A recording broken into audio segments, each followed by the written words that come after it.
Hi guys, welcome to another video on career solutions by Aashna Jain. In today's video, I'm going to be discussing my story as to how did I improve on my English communication skills, how did I pick up the skill of having conversational English.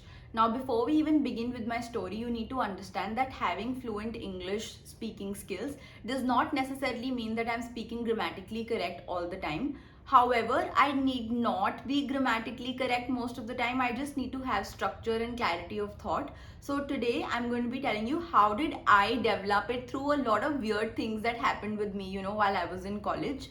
And the second part of this video is going to be coming up, in the next week, wherein I'll be discussing that, say, if you're not a student any longer, then what are the ways in which you can still improve your English communication skills.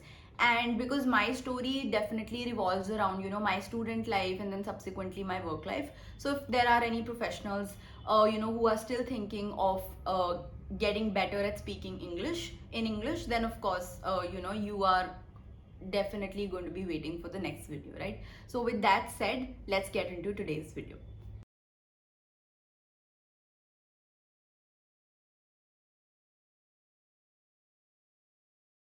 Now, before we even begin with today's video, I'm going to be giving you a little background to my life. So, see, I was born and brought up in Chandigarh, and I studied there in an English medium school, of course. And there, of course, as like it's there in all English medium schools, speaking English is mandatory. However, no one really cared about that rule, and we were I was always speaking in Hindi with my friends, right? So, and even if I tried speaking in English with them, they always started making fun of me, and they're like, why are you trying to do this? Are you trying to be cool, etc., all of that. And I never really picked on any English speaking skills while I was in English. Like, I had basic skills definitely, but I wasn't fluent at all, right? Now, and also within my family, a lot of people spoke mixture of Hindi, English, as you all would know, like, because both my parents are chartered accountants, they're both professionals. So even they had a requirement of speaking English on and off with their clients at their workplace, etc., all of that. But yes, no one was majorly speaking in English with me, around me, in my house, in my surroundings, in my school, in my friends, etc., right? Then cut to college in 2013, I went to National Law University, Jodhpur, wherein the day I stepped into college, I found out that I was in the middle of an environment where there were a lot of students from all over the country. There were students from Kerala, students from Chennai, from Bangalore, from Assam, from J&K, from Rajasthan, from MP, from Delhi, from Chandigarh itself, etc., from UP, from Jharkhand, all of those places, right? And that's when it hit me that not a lot of people would know how to speak in Hindi, right?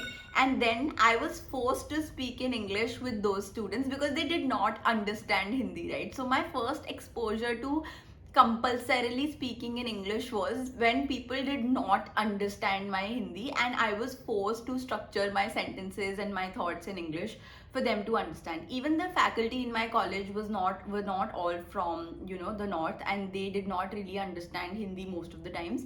So in that perspective also, most of our assignments, most of our presentations, everything happened in English. And that's when I picked up, that was my first tryst with speaking English for a very long time with a lot of number of people in my college. Now, the second thing is very funny actually, and I'm very embarrassed to agree to this here in front of all of you, is that while I was in college, and when I stepped into college, I saw there were a lot of students, and like majority of students who had watched series like Suits, like Modern Family, etc., all of that. And I had such a huge feeling of FOMO. I was like, oh my god, I haven't watched any of this, how will I fit in, right? And I need to watch all of these series and episodes and web series and even movies for that matter. And that's when I started consuming a lot of content in English. I obviously always had subtitles. Thankfully, I don't need subtitles as on date. But yes, back then when I was in college in my first, second, third year, I always used to secretly download subtitles also with those web series that I was watching or movies that I was watching, so that I can understand also properly what they were saying. So again, it's very embarrassing, but yes, it's true that my exposure to English content happened again in a very because I put that pressure onto myself that I need to watch these shows so that I can fit in with all of those people, and so that I can hold discussion with my friends that I've made here. And that's when I again, that was my second interaction with English in its proper sense and its proper form, and majority of content that I was watching at that time was in English as opposed to in Hindi, right? The third thing, I would like to thank my law school for that there were a lot of activities happening all throughout the year. There was these debates, there were moot court competitions, even my course had a lot of courtroom exercises, extemporaries, just a minute competitions, etc., wherein a lot of people were taking part in it. And of course, again, like you have FOMO when you are a student, you have to go ahead and take part in those things. And as and when I started taking part in those things, obviously the medium of speaking there, because the English was the common language, everyone was speaking in English, and I was then forced to structure my sentences again in English. Obviously, honestly speaking, that was very difficult for me right at the beginning. However, uh, as and when I took part in more and more of these things, I of course got better at it. Even like imagine back in my first year, I went for this debate at Nalsar, Hyderabad, for British parliamentary style of debate competition, and I fared well. I did fairly well at that competition. So the point being that I particularly forced myself and put myself in those activities, where I had to speak more and more English. So that was my third interaction with English. Now, fourth is again a very controversial point, but since I'm discussing the true story with all of you, I have to tell you all that, so I think in my fourth, fifth year, so when I started, dating my boyfriend, who's my current who's not my current, who's my husband, he sort of, I don't know where he got that idea that I'm into reading a lot of books. Okay, so, and I wasn't, honestly, I wasn't. I was just someone who used to read books in the passing, etc. I had never picked up on that habit. Like, imagine my mom tried all her life when I was in school ki Aashna, please read books, please, because she's an avid reader. Like, she literally consumes books. The point is that I had never picked up on that habit, never found the point of picking up on that habit also, right? So, but when he thought that I was reading a lot of books, I wanted to actually maintain that image in front of him. And I know it's a little silly, like why would you do that? But when we are kids, we just tend to do the randomest of things, the most random things.